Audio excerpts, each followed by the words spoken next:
Muy buenas tardes, muchísimo gusto. Es para mí un placer y también de suma importancia poder tener esta oportunidad de intercambiar, de discutir, de analizar de manera conjunta, porque como planteó bien Marielos Monzón hace un momento, se hace necesario los diálogos y las acciones colectivas para buscar salidas a esta situación que enfrentamos en la región, especialmente de América Latina y de Mesoamérica. Pues el desafío de hablar sobre periodismo de confirmación y que también esta fue una oportunidad para discutir, para pensar y para reflexionar sobre esta herramienta, que es precisamente eso, una herramienta que fortalece el trabajo periodístico, la investigación social.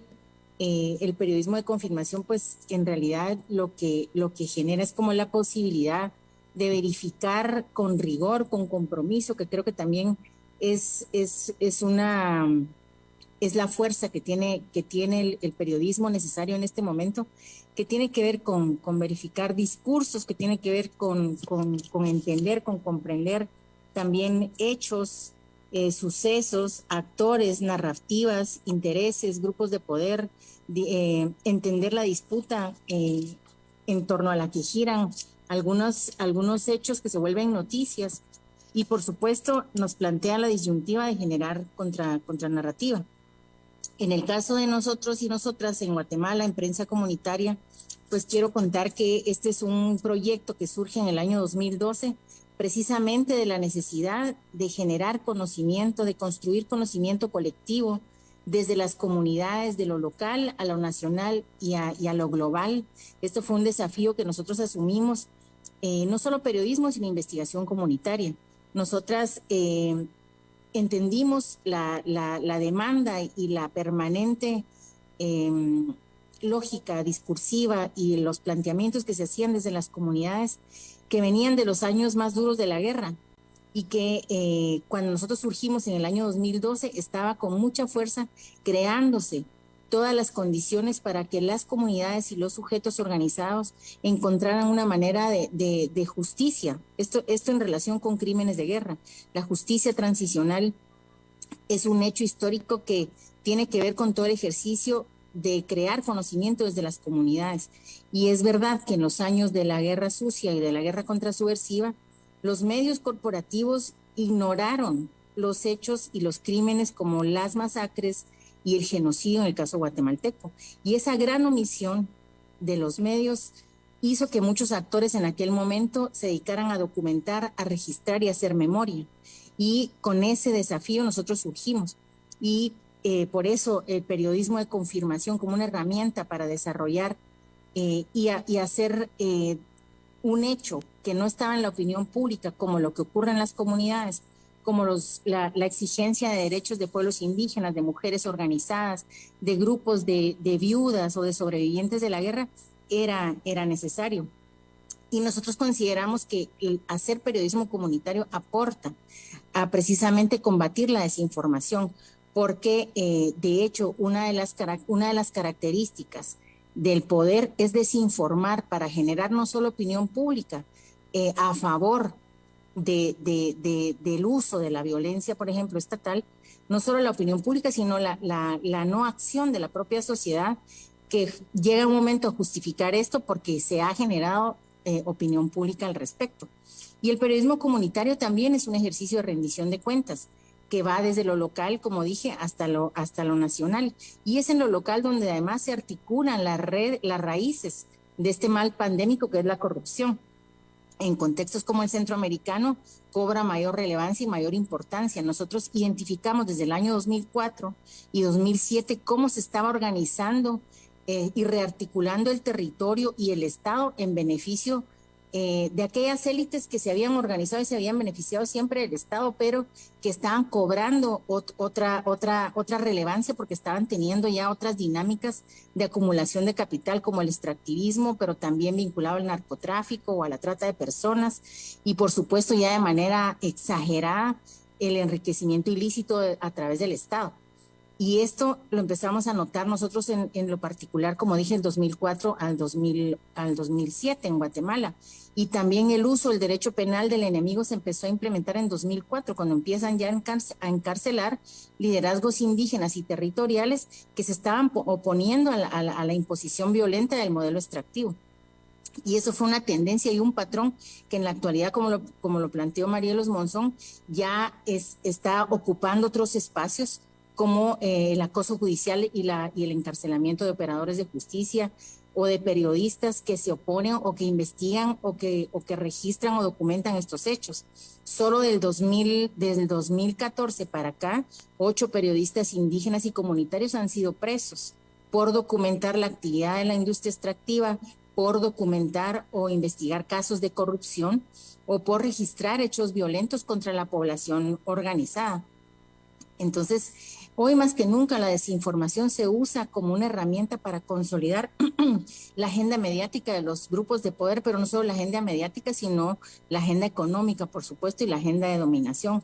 Partidos políticos, empresas transnacionales, iglesias, grupos fundamentalistas, y también grupos no visibles o grupos o estructuras paralelas utilizan la desinformación no solo para atacar a quienes consideran el enemigo interno. Y ahora estamos hablando, vean lo complejo de este momento político, estamos hablando nuevamente de que se considera enemigo interno periodistas, activistas, operadores de justicia, activistas defensores de derechos humanos o incluso gente vinculada a la iglesia. Estamos nuevamente viendo formas que se utilizaron en la contrainsurgencia aplicadas a la actualidad, solo que con otras características, y ahí el desafío nuestro por combatir la desinformación, por hacer investigación rigurosa, por crear estrategias narrativas que por supuesto lleguen a audiencias, y no solo a audiencias, sino al sujeto, a la ciudadanía que se propone también ejercer sus derechos. Es decir, que esto también sirve de herramienta para que la gente tenga más insumos para su propia exigencia de sus propios valores, de sus propios derechos.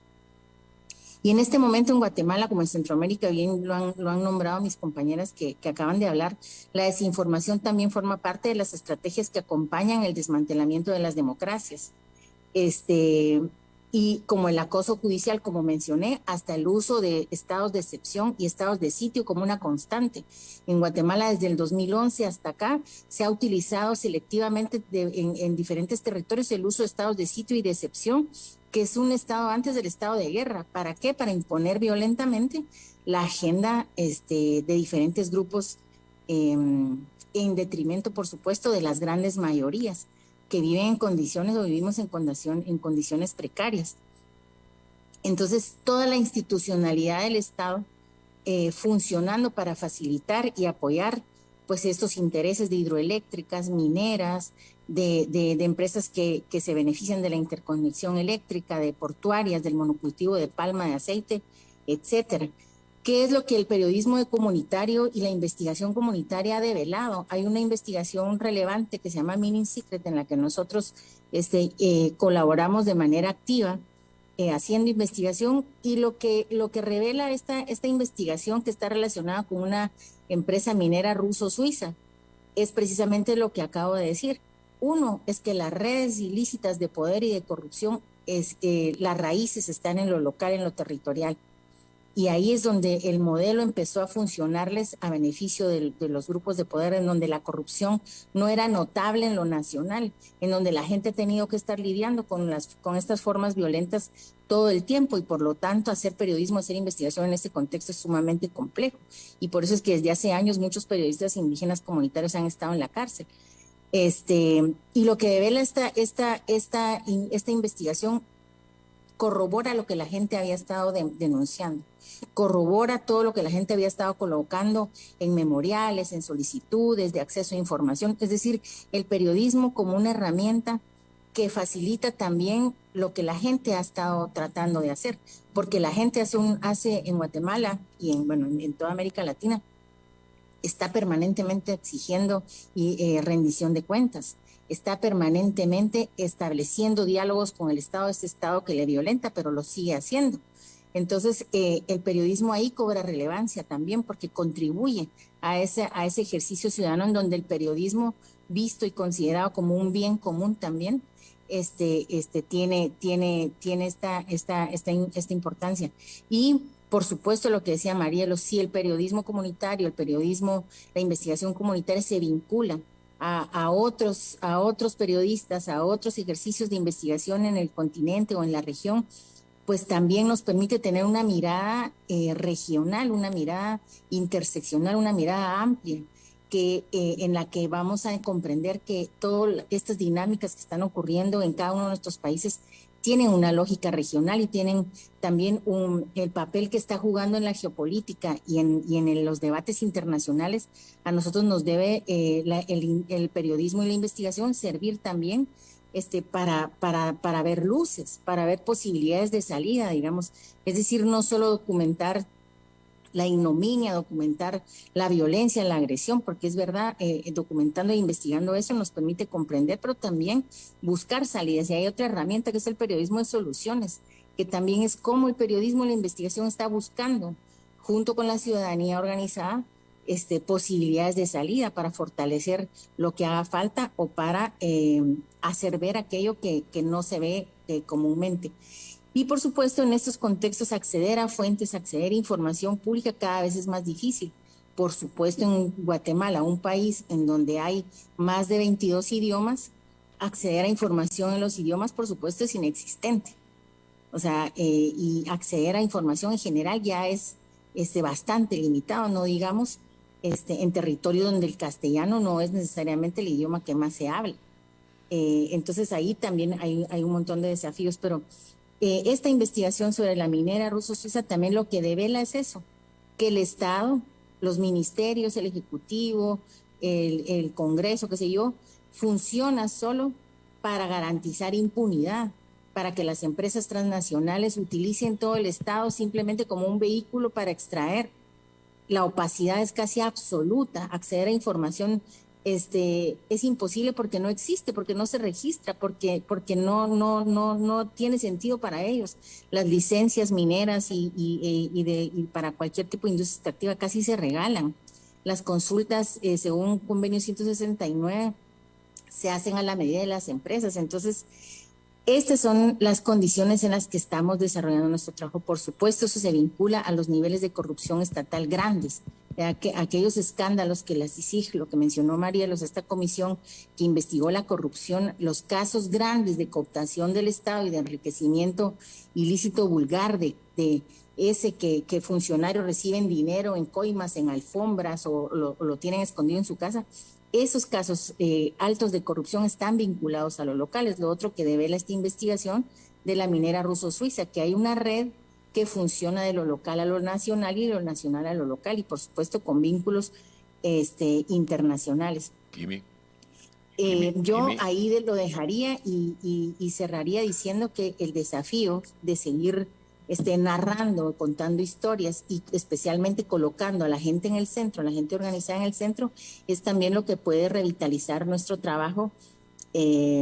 Muchísimas gracias. Yo ahí lo dejo y gracias por darme el espacio.